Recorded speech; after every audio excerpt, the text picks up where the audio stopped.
Well, folks, here we are again for the weekly forecast. Of course, last week we taped early due to the university shutdown for Thanksgiving Day weekend. But at that time, we mentioned that the big storm system moving into California, the potential to drop some significant moisture. Indeed, that's exactly what happened. We had some localized flooding and some very welcome moisture across the northern half of the state, up towards 8 inches reported. And with more systems coming, this is a very good start to their water year, considering we have 2 solid years of drought behind us in that region.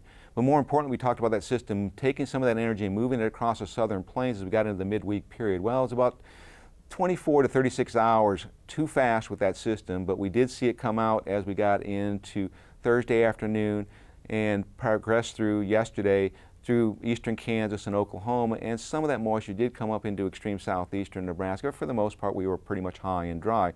Now, as we go through this next 7-day period, it does look like we are going to be fairly nice in terms of temperatures. An occasional cold front comes through, but it's only going to drop us a few degrees.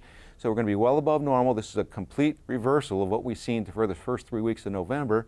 So when it's all said and done, we're probably going to balance out the 2 months and be fairly close to normal. So let's take a look and see how this forecast is going to bear out. We have a weak ridge across the southern plains, and we have a piece of energy moving the northern stream across the northern plains. This system will not have much of an impact on Nebraska, more than just pulling in some cooler air. So right now in eastern Nebraska for today, we have a slight cool northwest flow on the top of this ridge. Our temperatures are going to be confined primarily into the upper 30s to the low 40s, a little bit warmer toward the southwest. But more importantly, as the system moves across, it's going to start to drag a cold front through the upper plains region, and that will bring a little bit of clouds and possibly a few sprinkles to northeast Nebraska. But overall, it looks like a dry forecast.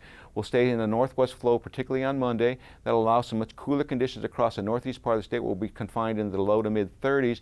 But as you get into western Nebraska, we're going to get a westerly flow coming down sloping, and that will warm conditions up into the mid 40s to possibly low 50s. And as we get into Tuesday, another weak wave moves across the Dakotas that might give a little bit of a reinforcing shot of cool air to extreme northeastern Nebraska. But overall, the majority of the states start a nice warming trend, with actually seeing some mid 50-degree readings possible across western Nebraska.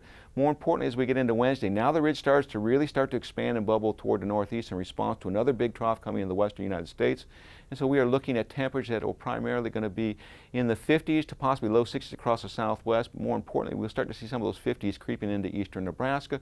As we go into Thursday, this big ridge sits over most of the central United States. Southwest flow brings very warm conditions. We will be looking at 60s to possibly even a low 70 across southwest, and eastern Nebraska will primarily upper 50s to low 60s. And the same pattern holds true for Friday as we hit the southwest flow, bringing in those warm conditions. As we look at the temperature forecast, nothing to speak of in terms of precipitation, just a gradual warming trend as the week progresses. 8 to 14-day forecast indicates the warm conditions from next Thursday to the following Tuesday will continue nationwide. And in terms of precipitation, a very dry forecast for the northern plains, including Nebraska.